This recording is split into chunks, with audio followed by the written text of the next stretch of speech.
ஞானசேகரன் போன்ற அந்த பாலியல் குற்றவாளியை சிறையில் தூக்கி போடுங்க, கொடுமையான தண்டனை கொடுங்க, தூக்கு தண்டனை கொடுங்கன்னு சொல்லி நம்ம எல்லாரும் கோரிக்கை வச்சோம்.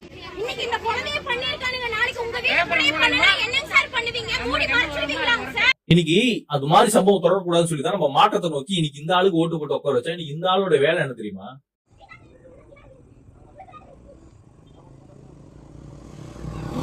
எதுவுமே கண்டுக்கிறது இல்ல. ஹீரோயிசம் காட்டுறது, சட்டையை கழட்டி போட்டு, கோட்டை கழட்டி போட்டு, ஒயிட் ஷர்ட் பிளாக் பேண்டோட ஊரை சுத்துறது, திடீர்னு அரசுடைய வாகனத்தை எடுத்து ஓட்டி பாக்குறது. இந்த ஏதோ கிரிக்கெட் கம்பெனி இருக்கா, அந்த கம்பெனி வந்து நேற்று விஜய் மீட் பண்ணி விஜய்க்கு விராட் கோலி சைன் போட்டு கொடுத்த ஒரு பேட்டை வந்து பரிசளிச்சிருக்காங்களா. இது மிகப்பெரிய முக்கியமான செய்தி தானே. இதுக்கெல்லாம் யார் காரணம்? இந்த அரசு தான், டிஎம்கே தான், சிஎம் ஸ்டாலின் சார் தான் காரணம். சிஎம் ஸ்டாலின் சார் இல்ல, இப்ப அரசு அவங்க இல்ல, நீங்க. இப்ப சொல்லு, இதுக்கெல்லாம் யார் காரணம்? இது பிரேக்கிங் நியூஸ் வர இங்க இருக்கக்கூடிய கைகூலி ஊடகங்கள் போட்டு இருக்காங்க. ரூட் மாஃபியான ஒரு கேவலம் கட்ட ஒரு கூட்டம் இருக்கு. ஐயோ ஐயோ ஐயோ ஐயோ, கொடுமை பண்றீங்களேடா, உங்களுக்கு மனசாட்சியே இல்லையா? அது என்ன பண்ணுது? யாராவது விஜய் எதிர்த்து கேள்வி கேட்டா அவன் குடும்பத்தை அபியூஸ் பண்ணு, எவ்வளவு முடியுமோ அவ்வளவு அபியூஸ் பண்ணு. இதே தாவக ஆட்சிக்கு வந்த 2வது நாளே தாவக கட்சிக்காரன் ஒருத்தன் என்ன பண்ணா தெரியுமா? ஒரு 2 வயசு குழந்தை கிட்ட பாலியல் சிண்டல் பண்ணான். 2 வயசு குழந்தை. இதை நம்ம எதிர்த்து கேட்கிறோம் அப்படின்ற காரணத்துக்காக இந்த ரூட் மாஃபியா கும்பல் என்ன பண்ணுது? ஆபாசமா, ரொம்ப ஆபாசமா, தரைக்குறைவா நம்ம விமர்சனம் பண்றாங்க. விமர்சனம் பண்ணா கூட வேற அவதூறு பரப்புறானுங்க. முக்கியமான பாயிண்ட்ஸ் பேஜ் நம்பர் 5ல இருக்கு மை லார்ட். கேள்வியே கேட்க கூடாது. உத்தம புத்திரரு, பெரிய புடுங்கி இவர் வந்திருக்காரு, நம்ம எல்லாரும் கைக்கு சார் சொல்லுங்க ஐயா, நல்லா சரிங்கய்யா அப்படின்னு நாங்க வந்து நிக்கணும்.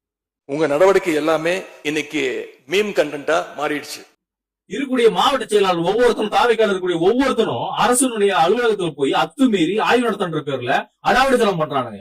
டீனோட பெர்மிஷனோட ஆய்வு நடத்தி அவங்களுக்கான இன்ஃபர்மேஷன்ஸ் கொடுத்து ஜஸ்ட் ஒரு டிஸ்கஷன் தான் பண்ணோம். அது ஆய்வு இல்லை அப்படிங்கறது இந்த இடத்துல தெளிவா பதிவு பண்ணோம். ஆனா மக்கள் பிரச்சனை வரும்போது ஓடி போய் ஒளிஞ்சுறானுங்க. நீங்க யாரும் எனக்கு ஓட்டு போடல, விஜய் தான் போட்டீங்க, அங்க போய் கேளுன்றாங்க. ஓடி போய் ஒளிஞ்சுக்கிறானுங்க. என்ன பாதுகாப்பு? என்ன பாதுகாப்பு கொடுத்து நீங்க கிழிச்சிட்டீங்க? என்ன பாதுகாப்பு கொடுத்து நீங்க கிழிச்சு தள்ளிட்டீங்க, அறுத்து புடிக்கிட்டீங்க, பேத்து நட்டுட்டீங்க? எங்க போச்சு உங்களுடைய பெண்கள் பாதுகாப்பு கூட? சொன்னா யார் புரிஞ்சுக்கிறான் சொல்லு பாக்கலாம். என்ன வந்து என் பரம்பரை தாத்தா பாட்டில இருந்து எல்லாரையும் திட்டுவாங்க. எங்க போச்சு? நீங்க அந்த 10 வயசு குழந்தை புரூட்டலா கொல்லப்பட்டிருக்கா. காரணம் யார் தெரியுமா? இந்த ஆளுதான். தயவு செஞ்சு என்ன தப்பா புரிஞ்சுக்காதீங்க. இப்பதான் உன்னை சரியா புரிஞ்சுக்கிட்டேன். இந்த ஆளுதான் காரணம். இதுக்கும் நான் பொறுப்பேற்றுக்க மாட்டேன். எவனோ பண்ண தப்புக்கு நாங்க எப்படி பொறுப்பேற்றுக்க முடியும் சொன்னா செருப்பால அடிப்பேன். இப்ப அரசு அவங்க இல்ல, நீங்க. இப்ப சொல்லு, இதுக்கெல்லாம் யார் காரணம்? அவன் தப்பு பண்றான், இவன் தப்பு பண்றான், நாங்க வந்தா தூய சக்தி, அவன் தீய சக்தி, இவன் ஊழல் சக்தி, புடுங்கின சக்தி, மயிறு சக்தி பேச தெரிஞ்சதுலடா. நீங்க அந்த மக்கள் கூட வந்து நிக்கணுமா இல்லையாடா? வந்து நின்றுக்கணுமா இல்லையாடா? நீங்க சிஎம் தானடா. இன்னைக்கு நீங்க போய் அந்த பாதிக்கப்பட்ட குடும்பத்தை போய் சந்திக்கிறது என்னடா உங்களுக்கு வலிக்குது? விஷயம் நடந்திருக்கு. இது வந்துட்டு சிஎம் சாரோட நாலேஜ்ல இல்லாம இருக்காது. இப்ப வரைக்கும் சிஎம் சார் ஏன் வந்துட்டு ப்ராப்பரா ஒரு இன்ஃபர்மேஷன் வந்துட்டு சொல்லாம, அபிஷியலா வந்துட்டு சொல்லாம இருக்காரு? ஒரு ஆறுதலாச்சும் எங்களுக்கு சொல்லிருக்கோம் எங்க குடும்பத்துக்கு. ஏன்னா வந்துட்டு அது கூட இன்னும் அவர் சொல்லாம இருக்காரு அப்படிங்கிறது ரொம்ப கஷ்டமா இருக்கு சார். விஜய் போக வேண்டியதானே? மத்த கட்சிக்காரெல்லாம் கேவலமானவன், மத்த கட்சிக்காரெல்லாம் கெட்டவன், நீங்க மட்டும் தான் நல்ல விடுங்க.